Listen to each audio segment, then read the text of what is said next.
who died at this spot in November 1957. And I was taught the proceedings by asking President of Sinn Féin, Joe, to lay a wreath on behalf of the political movement. 1 second now.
More in honor Dumsa, Bahanshaw in you, Aganatshaw, Tubnimage in you, and Kroga Fea Kroga, a Fair Boss, or Sumna Hearn, Ugly Paul Smith, Patrick Parle, George Keegan, Oliver Craven, and Michael Waters, Bannock J. Aranano Acta.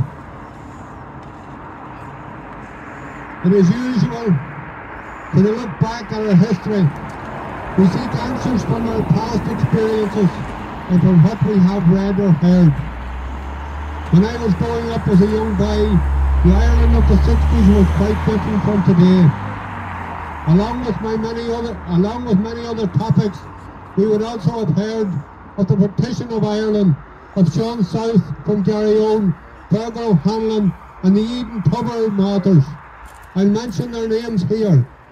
Paul Smith from Bessbrook, Oliver Craven, Newry, Patrick Parle, Wexford Town, George Keegan, Enniscorthy, and Michael Waters from here in Edentubber, County Louth. Many winters have passed over the graves of these our patriot dead and the patriot dead of generations before them and sadly the generations after them.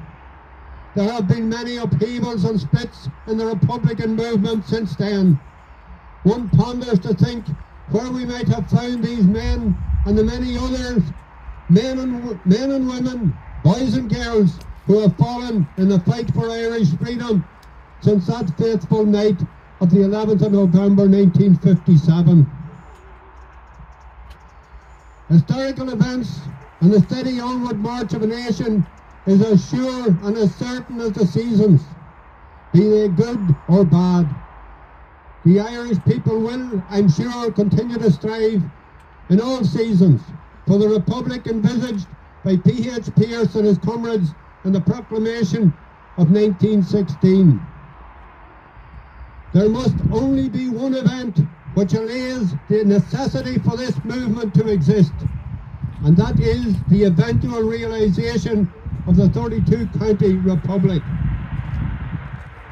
If you are a young man or woman considering your options and a contribution to the onward march of this nation, then I ask you to consider this.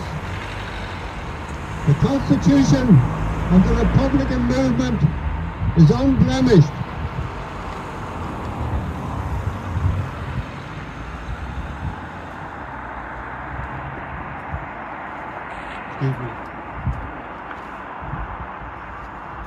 The Constitution of the Republican movement is unblemished in the deeds and horse trading of those who have entered into the partition parliaments and subsuit with the monarchy of England.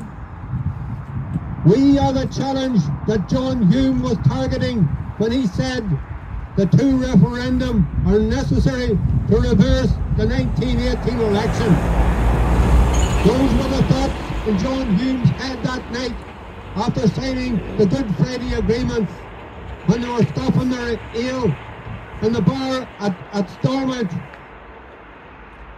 Himself Bertie Ahern and Seamus Mallon. These are the thoughts that were running through their head. The sellout of generations of Irish people. It was not to put the people of Ireland on the front foot. It was to put England on the front foot hereinafter.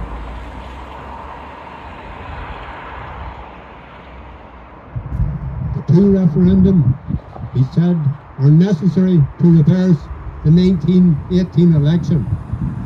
So therefore, I would hope that he was watching. None other.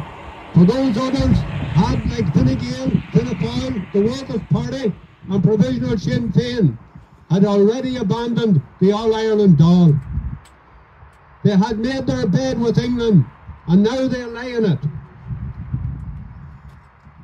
I also know that these constitutional and reform politicians may sincerely like to take our country to a different place.